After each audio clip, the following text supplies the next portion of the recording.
Student हम पढ़ेंगे कक्षा 9वीं की हिंदी में हम पढ़ रहे थे 6.1 हो गया, 2 हो गया और आज हम पढ़ेंगे 3 में दिया है विकसित भारत का स्वप्न। ये है डॉक्टर APJ अब्दुल कलाम, है ना। इसके बारे में आप लोग सभी लोग जानते हैं। ये हमारे भारत के क्या थे, ये 11वें राष्ट्रपति थे, है ना। भारत रत्न डॉक्टर APJ अब्दुल कलाम भारतीय गणतंत्र के 11वें राष्ट्रपति रहे हैं। डॉक्टर कलाम की मिसाइल मैन एवं पीपुल प्रेसिडेंट के रूप में पहचान रही। बच्चों और युवाओं के अतिशय प्रिय डॉक्टर कलाम ने कई पुस्तकों का लेखन किया है, जिनमें उनकी बहुचर्चित आत्मकथा अग्नि की उड़ान, विंग्स और of fire, ignited minds India 2020 चर्चित कृतियां रही है। प्रस्तुत लेख में डॉक्टर कलाम ने प्राचीन ज्ञानवान समाज से लेकर विकसित भारत के स्वरूप और चुनौतियों पर प्रकाश डाला है। प्राचीन भारत एक ज्ञानवान समाज था। कालांतर में हमलों और औपनिवेशिक शासन ने इसकी संस्थाओं को नष्ट कर दिया तथा इसकी योग्यता को चौपट कर डाला।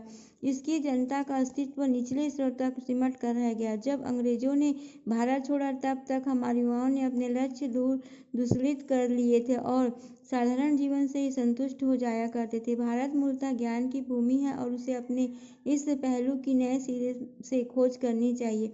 एक बार यह खोज कर ली गई तो जीवन की गुणवत्ता तथा विकसित राष्ट्र की ताकत और संप्रभुता को प्राप्त करने के लिए ज़्यादा संघर्ष नहीं करना पड़ेगा। ज्ञान के कई रूप होते हैं और यह कई स्थानों पर उपलब्ध होता है। इसे शिक्षा, सूचना, बुद्धिमानी तथा अनुभव के जरिए प्राप्त किया जा सकता है। यह शैक्षिक संस्थानों में, अध्यापकों के पास, पुस्तकालयों में, शोध पत्रों में, गोष्ठियों तथा विभिन्न संगठनों में, कार्यस्थलों में, कर्मियों में, प्रबंधकों में, ड्राइंग प्रक्रिया, दस्तावेजों और यहाँ तक कि दुकानों तक में होता है। हालांकि ज्ञान का शिक्षा से करीबी नाता है, लेकिन यह कलाकारों, दस्तकारों, हकीमों, वैद्यों, दार्शनिकों और संतों तथा यहाँ तक कि हमारे गृहिणियों के पास मौजूद कौशलों में भी प्राप्त किया जा सकता है। ज्ञान इन सभी के प्रदर्शन तथा कार्य उत्पादन में महत्वपूर्ण भूमिका निभाता है। हमारी विरासत और इतिहास, कर्मकांड, महाकांड और वे परंपराएं जो हमारी चेतना का हिस्सा है, ये सब दरअसल पुस्तकालयों तथा विश्वविद्यालयों के ही तरह ज्ञान के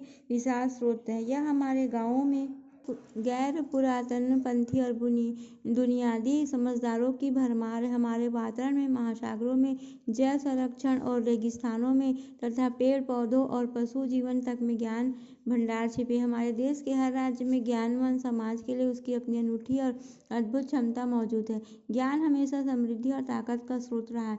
यही कारण है कि दुनिया भर में ज्ञान की प्राप्ति पर जोर दिया जा रहा है। भारत में तो ज्ञान को आपस में बांटने की संस्कृति रही है। इसके लिए गुरु शिष्य परंपरा के अलावा पड़ोसी देशों से नालंदा तथा ज्ञान के अन्य केंद्रों को ख्याति से प्रभावित होकर यहाँ आए यात्रियों के जरिए उसके प्रचार प्रसार की भी परंपरा रही है। भारत कहीं कहीं प्राकृतिक तथा प्रतिस्पर्धा तक इस दृष्टि से कई मायने में लाभ की स्थिति में है, लेकिन ऐसे क्षेत्र अलग थलग है, उनके बारे में पर्याप्त जागरूकता भी नहीं है। पिछली शताब्दी के दौरान यह विश्व मानव श्रम आधारित कृषि समाज न रहकर औद्योगिक समाज बन गया, जिसमें प्रौद्योगिकी, पूंजी तथा श्रम का प्रबंध ही प्रतिस्पर्धात्मक लाभ दिला सकता है। 21वीं सदी में एक नए समाज का उदय हो रहा है, जिसमें पूंजी और श्रम की बजाय ज्ञान ही प्राथमिक उत्पादन संसाधन है।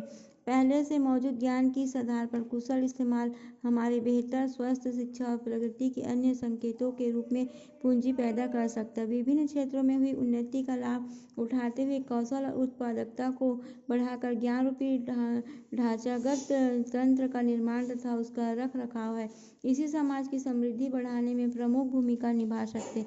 कोई देश ज्ञानवान समाज की कसौटी पर खरा उतरता है या नहीं, इसका पता इस प्रकार लगाया जा सकता है कि वह ज्ञान के सर्जन और उसके उचित इस्तेमाल के क्षेत्र में कैसा कार्य कर रहा है। देखो, इसमें ज्ञान तो सभी को भगवान ने बुद्धि सबको दी हुई है, लेकिन उस बुद्धि का प्रयोग कुछ लोग ही कर पाते हैं। जिस ज्ञान को मतलब उजागर करने के लिए जो हमारे राष्ट्रपति थे अब्दुल कलाम जी, उन्होंने कई जगहों का क्या किया है, समावेश इस पाठ में किया है, जिससे लोग अपने ज्ञान को और आगे बढ़ा सकते हैं। ये पूरा ज्ञान के ऊपर ही निर्भर है कि हमें कैसा ज्ञान और कौन सा ज्ञान हमारे बुद्धि में बैठा हुआ है। और ईश्वर जो है हम सभी को क्या दिया है, बुद्धि दी है। बुद्धि के बल पर हम अपने को आगे बढ़ा सकते हैं। इसके आगे का हम बाद में पढ़ेंगे।